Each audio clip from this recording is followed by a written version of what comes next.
Coming up tonight on YCN News, local politicians weigh in on a new deal with Iran. A slew of presidential candidates make the rounds to New Hampshire this month. And double local baseball action between Lebanon and Sunapee. For more news, sports, and weather, it's time for YCN News, your local view. Now, your daily digest of the Dartmouth Lake Sunapee region, southern Vermont, and Windsor County. News, sports, weather, and all that is happening in our area. The news on YCN, your local view. Good evening. It's Tuesday, July 14th. Thank you for joining us tonight. I'm Kurt Weedy, and welcome to YCN News. Well, we start tonight with international news. Members of the New Hampshire and Vermont congressional delegation overall are cautiously optimistic about the deal negotiated between the U.S., Western Europe, and other allies and Iran. It's been 36 years since the U.S. and Iran, under its regime change, ceased diplomatic relations. Still, what U.S. Secretary of State John Kerry and other world leaders propose must be approved by Congress first. Now, from Vermont, U.S. Senator Patrick Leahy says he is encouraged by President Barack Obama's announcement this morning about the negotiations. Diplomacy is preferable to war, says Leahy in a statement, and that if this agreement can achieve its goal and keep the nation out of being drawn into a Middle East war, this is a monumental achievement. Leahy's Senate colleague Bernie Sanders congratulates the president, Secretary Kerry, and leaders of other nations for producing a comprehensive agreement to prevent Iran from obtaining a nuclear weapon. Sanders also says he looks forward to learning more details about the agreement to ensure it is effective and strong in the long run. And across the river from New Hampshire, a mixed review. U.S. Senator Jeanne Shaheen writes that her support for this deal hinges on whether the U.S. can verify that Iran's paths to obtaining a nuclear weapon are thoroughly blocked. Shaheen is a member of the Foreign Relations Committee and will further review this plan. Shaheen's fellow senator, Kelly Ayotte, according to her statement, is less optimistic about the negotiated deal as it now stands. Ayotte says that she will go over all the details of the Iran agreement first. She is fearful, and her statement notes of initial reports that indicate this deal falls very short of protecting America's national security interests. Now, on that note, Senator Leahy says congressional leaders should want to do all that is possible to make this negotiated agreement work, and not to undermine it. Well, turning to local news, it's been a difficult relationship between residents of Cornish and its school board over these last 2 years. That strife continues tonight. Not all residents have seen eye to eye with SAU 6 school superintendent Dr. Middleton McGoodwin, who has led the three-town school district since 2011. Also changing is the Cornish Elementary School's principal. Jennifer Prilison is the new leader of the K through grade 8 school. Cornish residents gathered at a school board meeting yesterday night want to know why about half of the school's teachers who served under the last principal left for other school districts. Principal Sylvia Sivrit retired at the end of the school year.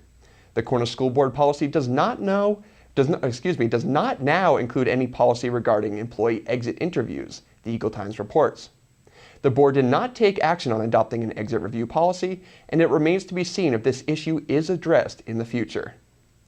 And on a lighter note, former New London Town Administrator and current Sullivan County Manager Jessie Levine is being honored this Friday on the common of the New London Inn. Levine will have a roundabout or traffic rotary named after her. Now, this is the center point in the town where drivers enter the Newport and County Road Circle. Levine was town manager throughout the roundabout planning process. An outdoor celebration is set for 4:30 to 6 in the afternoon. Now, you can read the proclamation citing Levine's many accomplishments on the New London's behalf at the town's website, nlnh.com. Well, coming up next, do you like to ride horses? Well, how about riding 100 miles overnight for a good cause? We'll have that story for you coming up next when YCN News continues. Stick around. The YCN News continues in a moment. Welcome back to YCN News. Thank you for joining us this evening. I'm Kurt Weedy. Well, a car accident to tell you about now, this time on Interstate 91 on the segment passing through Windsor, Vermont. State police report that only one vehicle was involved, that being a 2015 Ford 550 towing a generator trailer.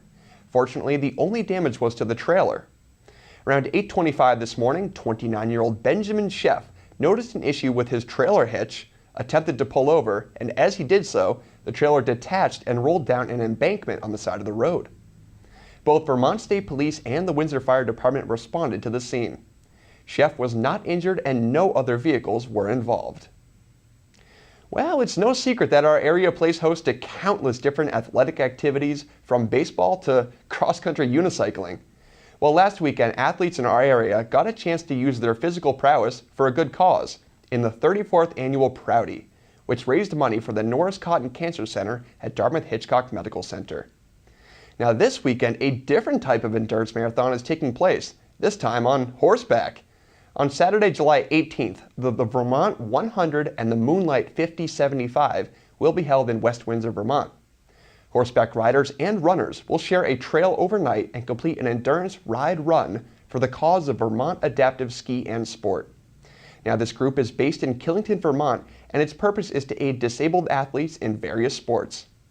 If you're interested in competing, either riding or running, or you would like to volunteer, you can visit vermontenduranceride.com. Dogs are welcome too, so feel free to bring your four-legged friend, but don't forget the leash.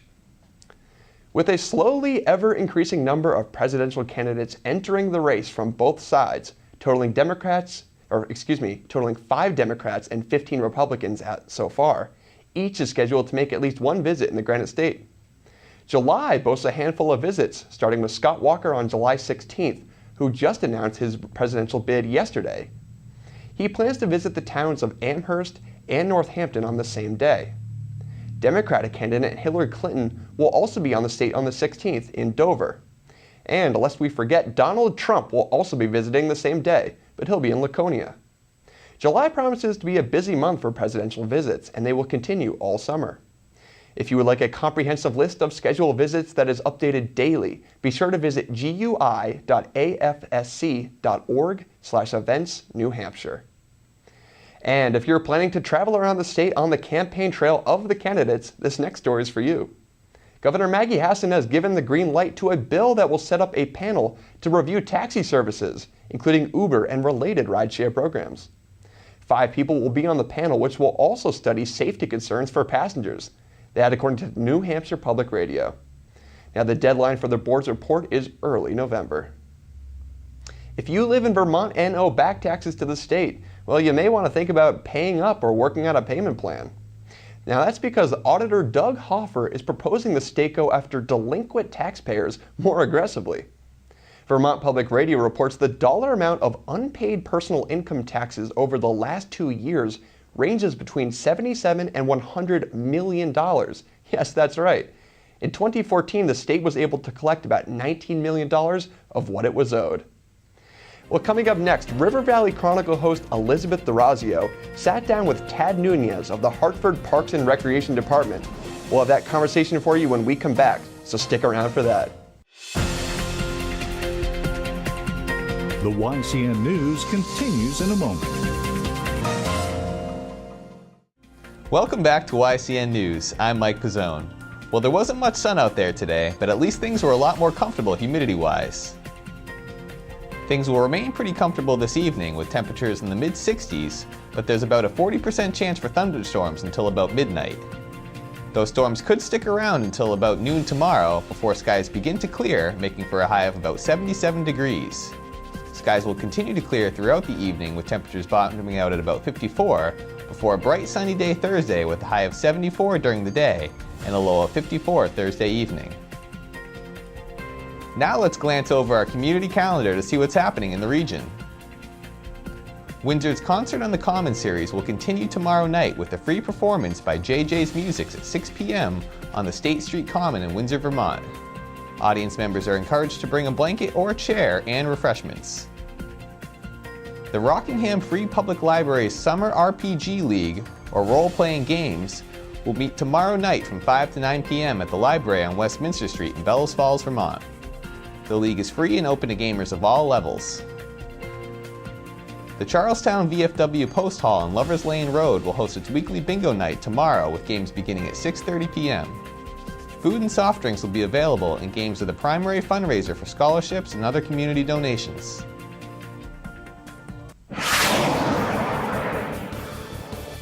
Most baseball coaches will tell you that the key to success at the high school level is a solid feeder program.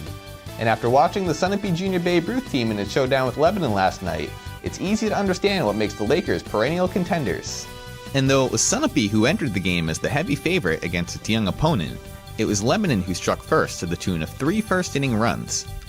Sunapee cut its deficit to 3-1 after its first at-bat when this RBI single from Matt Nangeroni played at Lane Smith, but Lebanon limited the damage in the inning with help from a heads-up double play on a hit and run to keep its lead intact. Unfortunately for Lebanon, however, Sunapee went off from there, crossing the plate 6 times in the bottom of the second to turn a 2-run deficit into a 7-3 lead. Smith drove in his team's first run of the inning with this hard-hit single up the middle, before a wild pitch later in the inning played at Hank Vincent to knot the score at 3-3, and this RBI off the bat of Kier Lucas drove in what proved to be the game-winning run. Nangeroni was lights out from the mound after the first, keeping Lebanon off the scoreboard for the remainder of the game. Sunapee padded its lead with 7 more runs in the third inning, with help from this sacrifice fly off the bat of Bo Underhill and a timely hit from Andrew Hayes with a runner on third, and played solid defensively the rest of the way to clinch an impressive 17-3 victory. And on a professional note, the New Hampshire Fisher Cats were off last night after wet field conditions forced its game against the New Britain Rock Cats to be postponed, meaning the team won't take the field again until after the All-Star break on Thursday when they host the Portland Sea Dogs. And that's been your local sports. I'm Mike Pizzone. Thanks, Mike. Well, yesterday we explained that we are bringing you a Capital Connection series for a second time, after airing it a few weeks ago.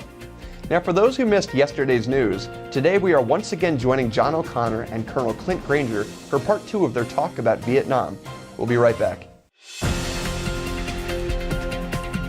The YCN News continues in a moment.